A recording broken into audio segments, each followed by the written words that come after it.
Hello guys, this is my intramurals vlog. So dito nagsisilong muna kami kasi sobrang init at hinihintay namin yung start ng parade. Tapos ayan na, dito na yung nagpila na kami para sa parade. Ayan, haggard na haggard si ate mo. Ayan sila.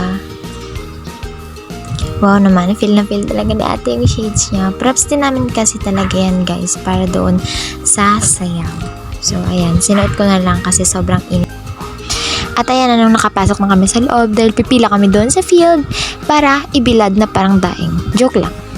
So, ayan na.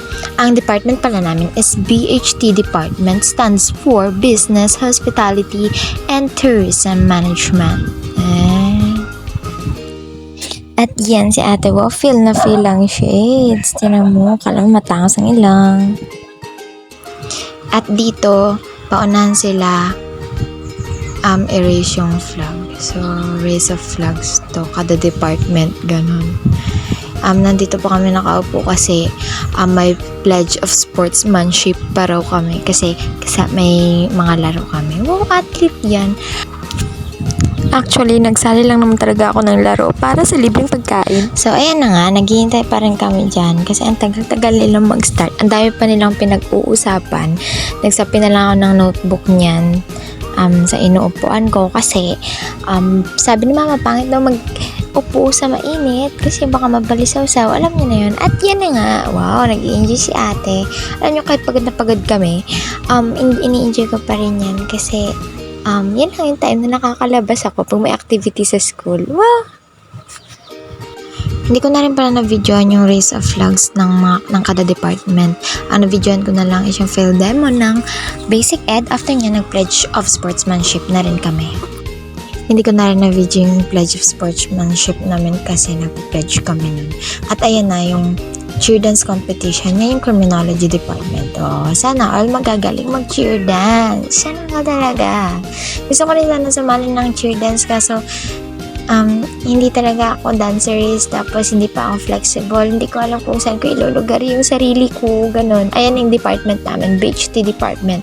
Akala ko talaga mananalo kami pero nagkamali ako. Pero okay lang, first place pa rin naman. Okay na yun.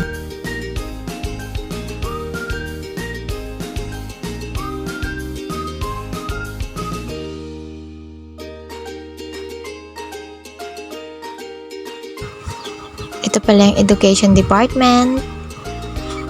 At ito naman yung ECT Department. At ito na nga, yung laro namin na javelin throw, diba? Parang pakayaya lang ako. Tingnan nyo na lang. Okay, ayan na, tumapon si ate. Hindi tumusok.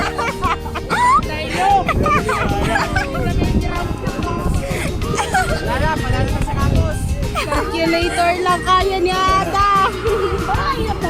Okay lang daw, magaling naman to sa mate. Pag magtapon kayo, nakapaganon ko, hawak ninyo, tapos At ito yung pangalawang tapon ko. Ayan. Okay. Medyo. Okay. At ayun, tumusok. So, hindi ako na-foul dyan. Kasi 3 tapon sa javelin. We are so proud of you. At least tumusok, di ba? second na naman natin tayo. Kahit second. At eto na yung last na ang tapon ko sa javelin at hindi pa rin tumusok. So ayan guys, yung lahat ng nangyari sa intramurals namin. Yung iba hindi ko na video kasi in-enjoy ko na lang. Thank you!